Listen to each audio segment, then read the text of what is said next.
Bismillahirrahmanirrahim. Salam əziz izləyicilər, hər birinizi xoş gördük.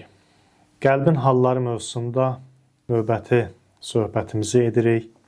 Keçən söhbətimizdə yadınızdadırsa, qəlbin qatları, mərhələləri haqqında danışdıq, sədr haqqında danışdıq, qəlb haqqında danışdıq, fuad haqqında və lub haqqında danışdıq ki, bunlar hər biri Qurani-Kərimdə keçən ifadələrdir. Bunların haqqında müəyyən qədər danışdıq, söhbət elədik və elə bilirəm ki, müəyyən qədər bizlərə də aydın oldu ki, bunlar nə deməkdir və bunu da deyək ki, bunlar hamısı elə əslində qəlbə aid olan məsələlərdir. Yəni, hər biri qəlbin daha dərin bir qatıdır. Ona görə də bunları elə bir ad altında deyəcəyik, adlandıracağıq. Qəlb deyəndə bunların hamısı nəzərdə tutulur. Bunlara əsasən ilə qəlb adı verəcəyik və lazım olan yerlərdə hansı mərhələyə nə aiddirsə, onu da yeri gəldikcə qeyd eləyərik. Bu günləri Qurani-Kərimdən bir ayə demək istəyirəm. Şəms surəsində 8-ci ayədə Allah buyurur: فَأَلْهَمَهَا فُجُورَهَا وَتَقْوَاهَا. Deyir, biz insanın nəfsinə ilham elədik. Nəyi ilham elədik? فُجُورَهَا وَتَقْوَاهَا. Günahı, pisliyi, Allahdan uzaqlığı, yəni günahları və gözəllikləri, təqvanı, Allahdan çəkinməyi, Allahın hədlərinə riayət eləməyi, yəni olmazları biz insana ilham elədik. Əvvəlcə buyurur və nəfsin və ma səvvaha, and olsun nəfsə və ona surət verənə, fəəlhəməha fucurəha və təqvaha. Ona günahları və təqvanı ilham edənə. Yəni Allah əslində bizi yaradarkən, bizim nəfsimizi, ruhumuzu yaradarkən bizə gözəllikləri və günahları hamısını ilham eləyib. Bu o deməkdir ki, əslində bizim fitrətimizə, ruhumuza qayıdır da məsələ. Biz yaradılış baxımından belə yaranmışıq ki, baxın, sözümüzün canı bax budur. Bizim ruhumuz, fitrətimiz belə yaranıb ki, günahlarla tanışdı, yaxşılıqlarla da tanışdı. Fitrət özü əslində tanıyır. Yaxşılıq nədir? Yaxşılıq nələrə yaxşılıq deyilir və pislik nədir? Nələrə günah deyilir, pislik deyilir. Bunu insan özü də bir yerə qədər təyin eləyə bilir. Ona görə də din gəlib, Peyğəmbər gözsüz xatırlayandır. Peyğəmbərin adlarından biri də Quranda belə keçir: Əntə muzakkir, sən xatırladansan. Peyğəmbər gəlir, xatırladır. Din gəlir, bizə xatırladır. Və bizə xatırladır, istiqamət verir, fitrət yola düşür və artıq özü də tanıyır. Günahları tanıyır, yaxşılıqları tanıyır, savabları tanıyır. Bu baxımdan insanın fitrəti gözəlliklərlə tanışdı. Bəzi günahlar var ki, din deməsə də insan əslində öz fitrəti ilə, o pak fitrəti ilə təyin eləyə bilər ki, filan iş pisdir, günahdır. İnsan öldürmək günahdır, olmaz. Necə böyük bir cinayətdir, necə çirkin bir işdir. İnsan öz fitrəti ilə bunu təyin eləyə bilər. Oğurluq eləmək, zina eləmək günahdır, çirkin işdir. İnsanın fitrətinə yad olan işlərdir. Yəni, insan öz fitrəti ilə o yaxşılıqları tanıyır və ona meyillənir, gözəl işlərə. Və öz fitrəti ilə də o pislikləri təyin eləyə bilir. Fəəlhəməhə fucurəhə və təqvaha.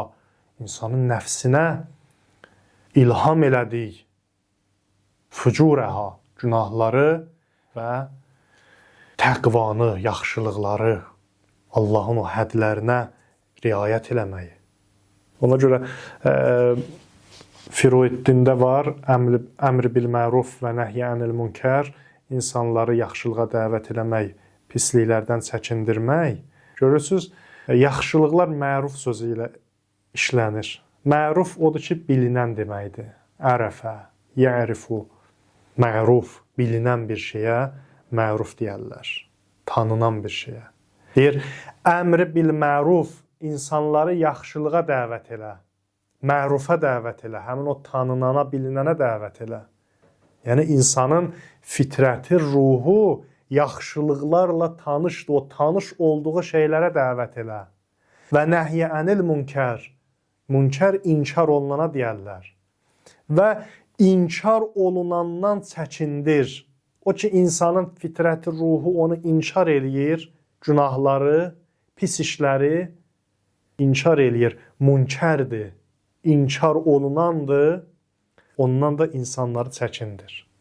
Yəni, insanın ruhu gözəlliklərlə tanışdır. Gözəlliyə mərufdur, tanınandır, gözəlliyi tanıyır və pislikdən uzaqlaşır, onu inkar eləyir. Görürsünüz, fitrətdədir, ruhdadır. İnsan gözəllik aşıqıdır. İnsan gedir, bir şəhərə getsin, orada axtaracaq ki, bu şəhərin ən gözəl yeri haradır. Oranı axtaracaq, tapacaq və orada gəzmək istəyəcək, oranı görmək istəyəcək. Harada olur, olsun, insan olduğu yerdə gözəllik axtarır. Bu məkanın, bu şəhərin ən gözəl yeri haradır? Mən istəyirəm, gedəm, oranı görəm, orada gəzəm. Çünki insan fitri olaraq gözəllik axtarışındadır. Gözəllik tələbdir, gözəlliyi axtarır. Həzrəti Zeynəb salamullahi əleyhaya baxın. Kərbəlada müsibətin içində deyir, mən gözəllik gördüm. Ma rəəytu illa cəmila. Mən Kərbəlada gözəllikdən başqa bir şey görmədim. Orada belə axtarır, hadisənin gözəlliyini tapır.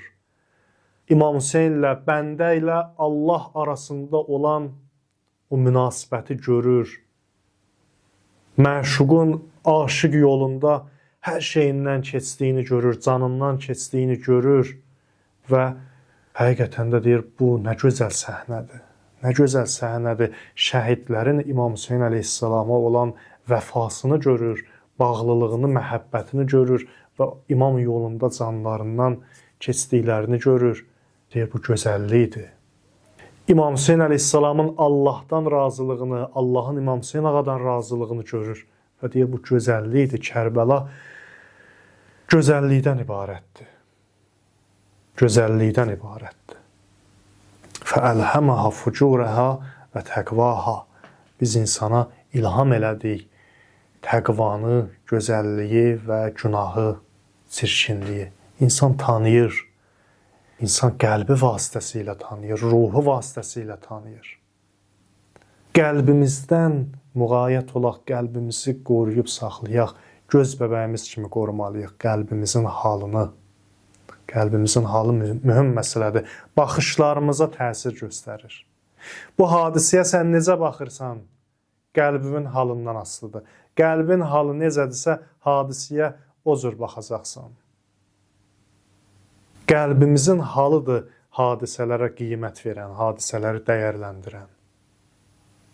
Və biz sevdiklərimiz də qəlbimizlə sevirik əslində.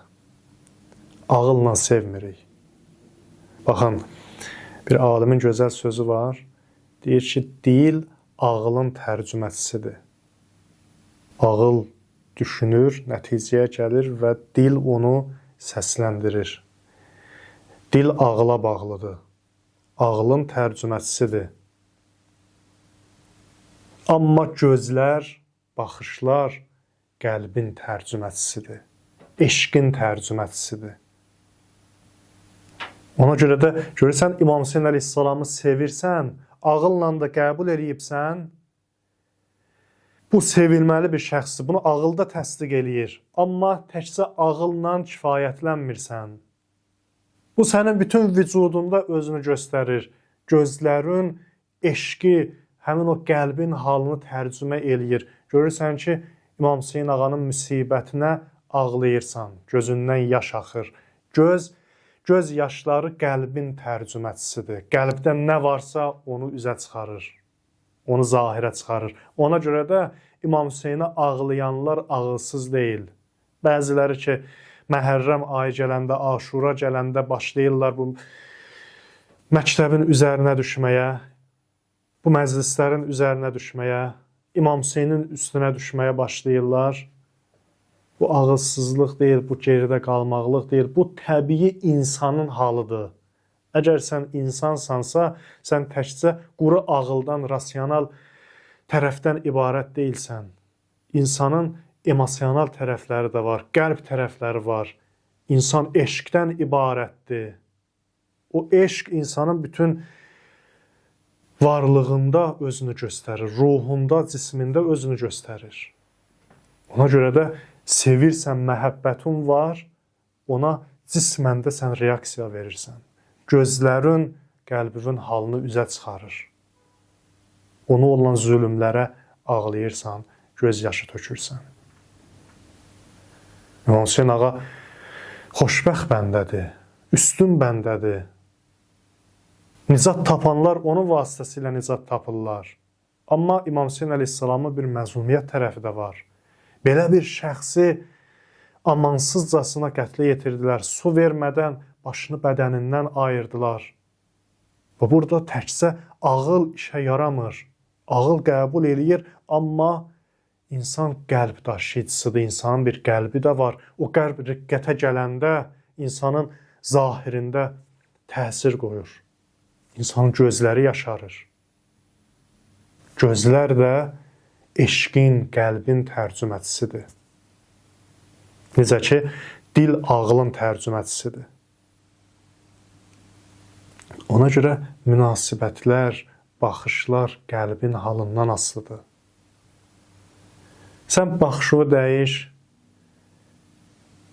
İmam Hüseynə qarşı, həqiqətə qarşı baxışını dəyiş, öz qəlbivə bax, özü ilə məşğul ol, qəlbivə düş, gör qəlbin nə haldadır, nə baş verir ki, sən İmam Hüseynə ağlaya bilmirsən, İmam Hüseyni sevə bilmirsən, İmam Hüseynə ağlayanları ağılsız hesab eləyirsən. Həzrəti Yaqub o qədər ağladı, gözləri tutuldu. Həzrəti Yusuf üçün, övladı üçün. Və Quran bunu təqdir eləyir. Çünki qəlbdir bu. Qəlb özünü göstərir. Qəlb riqqətə gəlir. Qəlb reaksiya verir. Və qəlb riqqətə, hərəkətə gələndə insanın təbii olaraq cismində təsir göstərir və insanın gözlərindən yaş axır. Bu istər müsibətə qarşı olsun, istər sevinç halına, şadlıq halına aid olsun. İnsanın həyatında elə gözəl hadisə baş verər, deyirik sevinç göz yaşlarıdır bu. Qəlbi çünki riqqətə gəlib, ruhu sevinir.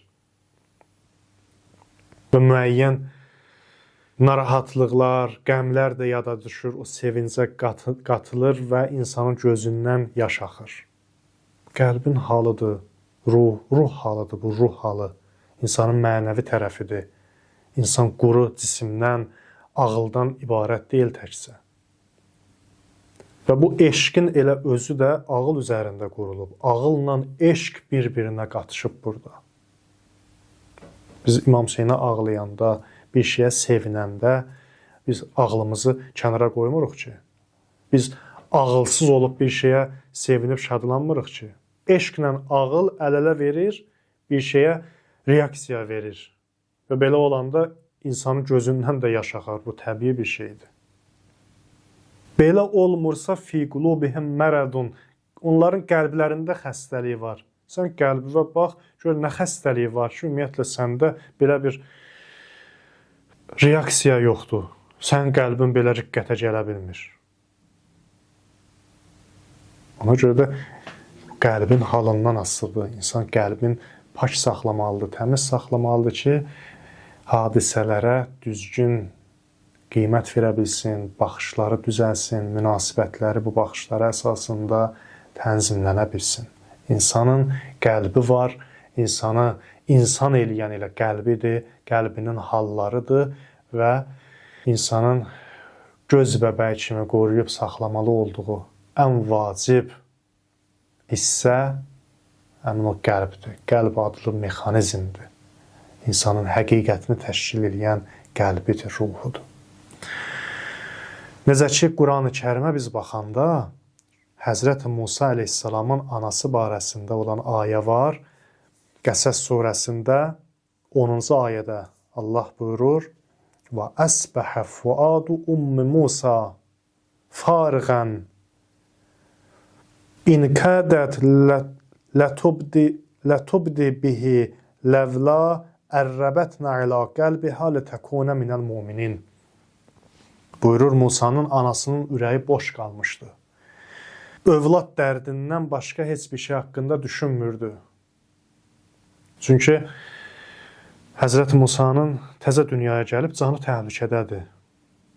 Fironun münəccimləri nücum elmi vasitəsilə gəlib Firona xəbər veriblər ki, bir oğlan uşağı dünyaya gələcək, o sənin hakimiyyətinə son qoyacaq. Firon da göstəriş verib ki, kişiləri qadınlardan ayırın və nə qədər oğlan uşağı dünyaya gəlsə, hamısını öldürün. Fironun bu əmrinə də riayət eləyirlər, əməl elədilər, kişiləri qadınlardan ayırıblar. Nə qədər oğlan uşağı dünyaya gəlir, hamısını öldürürlər. Neçə min körpəni, təzə dünyaya gələn körpəni öldürdülər ki, Həzrət Musa dünyaya gəlməsin. Amma Allah istədi və Həzrət Musa dünyaya gəldi. Allah buyurur ki, Musanın anasına vəhy elədi ki, bir qutu düzəltsin, uşağı qoysun o qutunun içinə və atsın Nil çayına. Və qorxmasın, narahat olmasın, axırda biz onu anasına qaytaracağıq və axırda biz onu peyğəmbər eləyəcəyik. Amma anadır. Qəlbi, ürəyi övladına bağlıdır, analıq məhəbbəti var bunda və çətindir övladından ayrılmaq. Və deyir ki, bu qorxu az qalırdı ki, işin üstünə atsın. Analıq məhəbbəti az qalırdı ki, işin üstündən pərdəni götürsün və Musanın varlığından xəbər tutsunlar və onu öldürsünlər. Ona görə Quran buyurur: "Və əsbəhə fuadu ummu Musa." Görürsən, qəlb necədir? Məhəbbət qəlbə aiddir, eşq qəlbə aiddir, ayrıla bilmir. Və əsbəhə fuadu ummu Musa fariğən. Musanın anasının ürəyi boş qalmışdı. Övladından başqa heç nəyi düşünmürdü. Sonra buyurur, əgər biz inananlardan olsun deyə, yəni narahat olmasın, arxayın olsun, inananlardan olsun deyə onun qəlbini möhkəmlətməsəydik, az qala məsələnin üstünü açacaqdı o analıq məhəbbəti. Quran buyurur, rəbətnə ilə qəlbihə, biz onun qəlbi ilə rabitəyə girdik. Musanın anasının, Həzrəti Musanın anasının qəlbi ilə rabitəyə girdik və o arxayın oldu, aram oldu, sakit oldu və övladını suya qoya bildi. Görürsünüz, qəlbin halına baxın. Bu eşq, məhəbbət qəlbdədir və qəlb narahat olur. Qəlb narahat olanda başqa heç bir şey fikirləşmir. Ancaq sevdiyini düşünür, fikirləşir. Və yaxud da Əshab Kəhf barəsində də Allah buyurur. Buyurur, onlar mağaraya sığındılar, narahat idilər, qəmgin idilər. Buyurur, rəbətnə ilə qulubihim, biz onların qəlbi ilə rabitəyə girdik. Və onlar aram oldular, yuxuya getdilər. Qəlbin halı mühüm məsələdir. Qəlb pak olanda, sağlam olanda, təmiz olanda, ən çətin anlarda görürsən Allah özü insanın qəlbi ilə rabitəyə girir və insanı aram eləyir, sakit eləyir. Allah bizləri qəlbi sağlam bəndələrindən qərar versin, bizim qəlbimizlə özü rabitəyə girsin və bizi aram eləsin, həqiqətlərə qarşı qəlbimizi agah eləsin və qəlbimizə həqiqi sevilməyə layiq olanların məhəbbətini salsın Allah. Əhl-i Beytin məhəbbətini salsın. Həqiqətlərə qarşı agah eləsin qəlbimizi. Həqiqi sevilməyə layiq olanları sevək, onlara bağlanaq inşallah. Bugünkü söhbətimiz də bu qədər. İnşallah növbəti söhbətlərimizdə davam eləyərik. Sağ olun, salamat qalın.